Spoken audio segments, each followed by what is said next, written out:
Before you walked into that room on the third floor, Yes. where you thought bin Laden was, what went through your head? Well, there was two of us left on the stairs going up. We knew we had to get up there because they were doing something. We assumed rigging explosives vests to blow themselves up.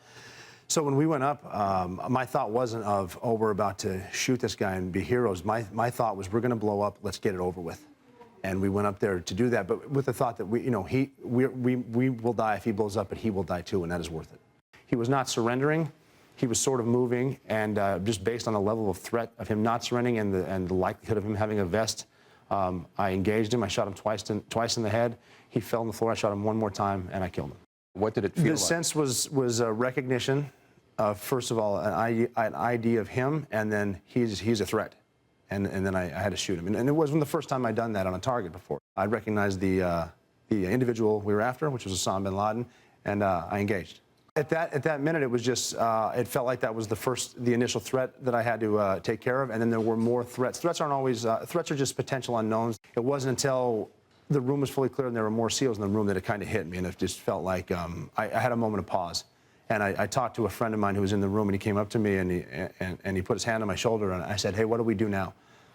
And he kind of smiled, and he goes, now we go find the computers. And I said, okay, I'm back. That was quite a thing that just happened. And then we took him up to Bagram, and then they were going to just do more tests on him to confirm. The president wanted to know, everything that had gone on, the numbers of, they wanted to have the numbers right before it was reported and be 100% certain.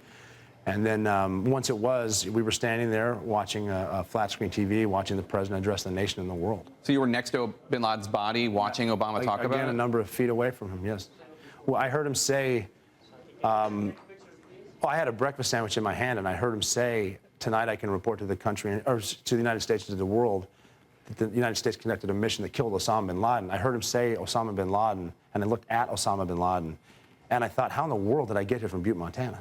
Solicited questions from troop friends, and he says, why can't he shut the hell up and be a quiet professional like SEALs are supposed to be? What's your response? My response to that is, again, there are some things I'm not talking about. This one I think is so important for the families.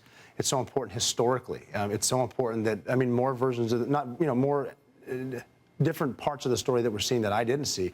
I think it's important historically for this to get out there.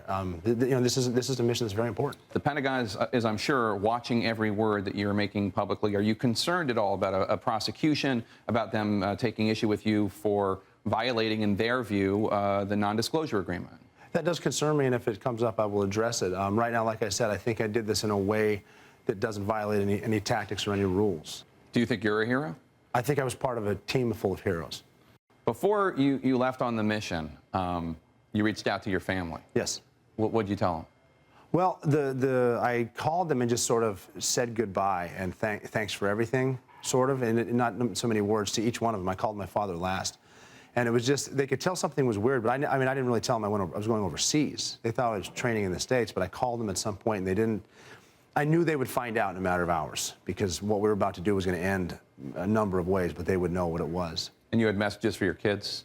Yeah, I was writing letters, and we're talking like, we know we're going to be dead soon, and the tears hitting the pages, and you're not writing to your 5-year-old kid, you're writing to your 28-year-old kid, saying, I'm sorry I can't be there for your wedding, and I wish I was. It was a noble cause. It was just stuff that I couldn't give the letters to one of my brothers because they were going to be dead with me. Well, it's an honor to meet you, Rob O'Neill, and on behalf of my viewers, thank you for your service. Thank you for your strength.